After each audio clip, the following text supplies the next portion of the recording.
Vote সদ্য শুরু হয়েছে এবং প্রথম থেকেই কিন্তু বিরাট পরিমাণে একটা লাইন আমরা দেখতে পাচ্ছি, অর্থাৎ ভোটদানের যে উৎসাহ সেটা কিন্তু প্রথম ঘন্টা থেকেই দেখা যাচ্ছে। দ্বিতীয় দফার ভোটে 142টি কেন্দ্রে ভোট হবে এবং যে অভূতপূর্ব নিরাপত্তা এবং অভূতপূর্ব উৎসাহ উদ্দীপনার মধ্যে ভোট হয়েছে আমরা প্রথম দফায় দেখেছি। আশা করা হচ্ছে দ্বিতীয় দফায় একই রকম স্বতঃস্ফূর্ততা দেখা যাবে এবং নিরাপত্তার বজ্র আটনের মধ্যে রাজ্যের মানুষ তাদের ভোটদান প্রয়োগ করবেন।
সঞ্জয় অধিকারী, ইটিভি ভারত, কলকাতা।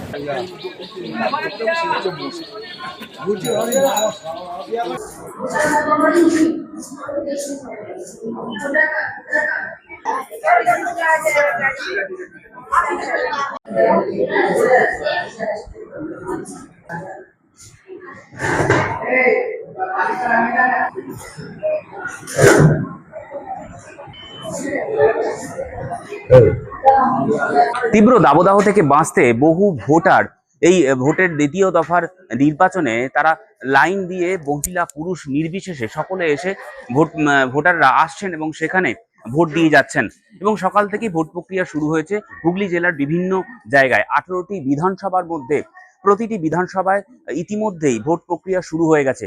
বহু মানুষ আসছেন, বহু ভোটার আসছেন, তারা এখানেই বিএলওর কাছ থেকে কাগজপত্র দেখাচ্ছেন এবং মোবাইল রাখছেন এবং এই মহিলাদের লাইনে এবং পুরুষদের লাইনে সংঘবদ্ধভাবে তারা দেখাচ্ছেন এবং ইতিমধ্যেই ভোট প্রক্রিয়া চলছে এবং সিসিটিভি ক্যামেরায় কড়া নিরাপত্তার মধ্যে এই ভোট প্রক্রিয়া শুরু হয়েছে। এবছর কাগজ আমরা তো কোনোদিন জমা দিই না, আমরা নিজের নিজের সিরিয়াল বলি। হ্যাঁ, এখন তো সিরিয়াল তো আমাদের এখানে বলতে হচ্ছে না, এখন কাটে বলছে, এই আর কিছু নাই। এসআইআর হয়েছে, হ্যাঁ, অনেকের নামও বাদ গেছে। সে তো গেছে, আমার বৌমার বাদ গেছে। বলছি নিরাপত্তা ব্যবস্থা কেমন আছে? নিরাপত্তার ব্যবস্থা আমাদের এখানে ভালো, আগাগোড়াই ভালো। নিরাপত্তার ব্যবস্থা আমাদের এখানে আগাগোড়াই ভালো, আজ শুধু নয়। হুগলি থেকে পলাশ মুখোপাধ্যায়, ইটিভি ভারত।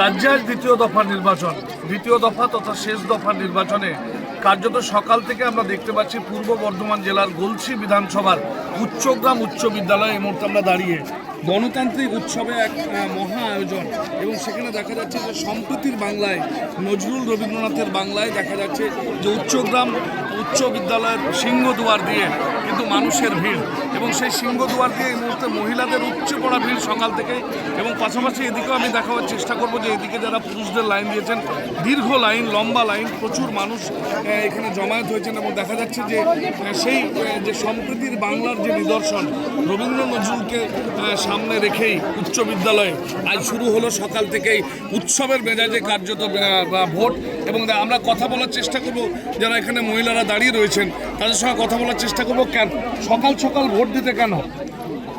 অসুস্থ মানুষ, কোমরে যন্ত্রণায় দাঁড়াতে পারছি না, কোমরে বেল্টটা না লাগিয়ে ফের করে নিয়েছি, তার জন্য ওরা সকাল সকাল কটার সময় এসে লাইন দিয়েছে?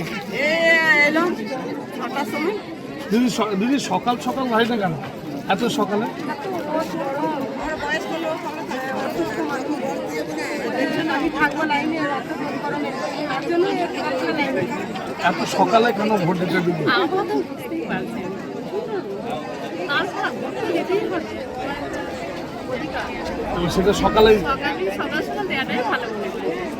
তার জন্য সকাল অর্থাৎ যেমনটা জানাচ্ছেন এখানে মহিলারা যে যেহেতু আবহাওয়া এক বিরূপ ভূমিকা, এই মুহূর্তে তাপমাত্রা একেবারে বিরাট আকার ধারণ করেছে এবং গোটা বাংলা জুড়ে একেবারে দগ্ধ হচ্ছে তাপমাত্রার কারণে। সেই কারণে সকাল সকাল মহিলারা চলে এসেছেন, এখন লম্বা লাইন দিয়েছেন এবং দেখা যাচ্ছে যে তারা সকাল সকালই তাদের নিজেদের গণতান্ত্রিক অধিকার প্রয়োগ করতে চান। গলসির উচ্চগ্রাম থেকে সৌমেন বন্দ্যোপাধ্যায়, ইটিভি ভারত।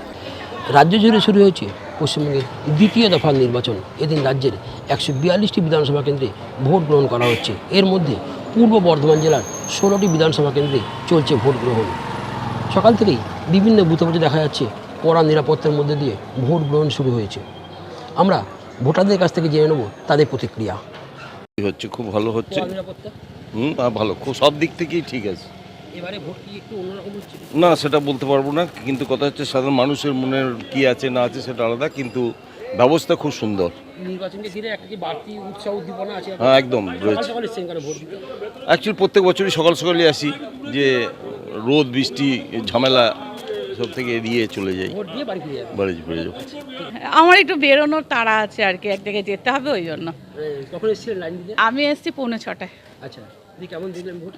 ঠিকই আছে। এবারে ভোটকে ঘিরে কি বাড়তি উৎসাহ উদ্দীপনা আছে? না, হ্যাঁ একটু তো আছে, এই কেননা ওই এসআইআর এর জন্য সবাই অ্যাবসেন্সটা নেই আর কি। এবার সকাল থেকে গিয়ে কাজকর্ম করবেন? হ্যাঁ, ওই পুজোটুকুই করে এসেছি, বাকি সব গিয়ে করব। আর নিরাপত্তা কেমন দেখলেন? ঠিক আছে। এদিন বর্ধমানের বিভিন্ন বুথে দেখা যাচ্ছে ভোটারদের লম্বা লাইন। ভোটাররা বলছেন এবারে ভোট নিয়ে তাদের মধ্যে একটা বাড়তি উৎসাহ উদ্দীপনা ছিল। পাশাপাশি প্রচণ্ড গরমের কারণে তারা সকাল থেকে ভোট দিতে চলে এসেছেন। ভোট গ্রহণ পর্ব চলতে থাকুক, আমাদের নজর থাকবে রাজ্যের প্রতিটা বিধানসভা কেন্দ্রে। আপনারাও ভোটের আপডেট পেতে ফলো করুন ইটিভি ভারতের পেজ। বর্ধমান থেকে পুলক যশ, ইটিভি ভারত।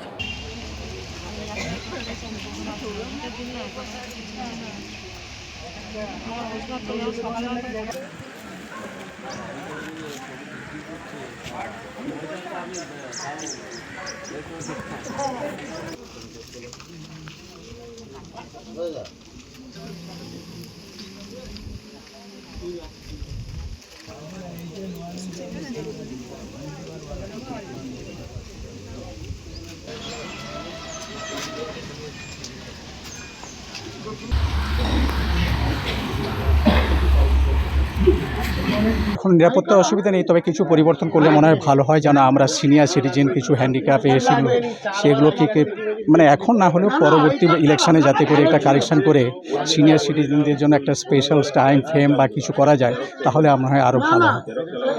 এছাড়াও কোনো সমস্যা? না, এখানে এ পর্যন্ত কোনো সমস্যা আর দেখুন। আশা করি নারায়ণপুর অঞ্চলে যে ভোট কেন্দ্রটা হচ্ছে 261 নম্বর বুথে, এখানে কোনো সমস্যা নেই। আমরা হিন্দু মুসলমান কোনো জাত ধর্মের কোনো বিচার নেই, কোনো ভেদাভেদ নেই, কোনো হিংসা নেই, সবাই একই প্রাণ একই মানুষ। আমরা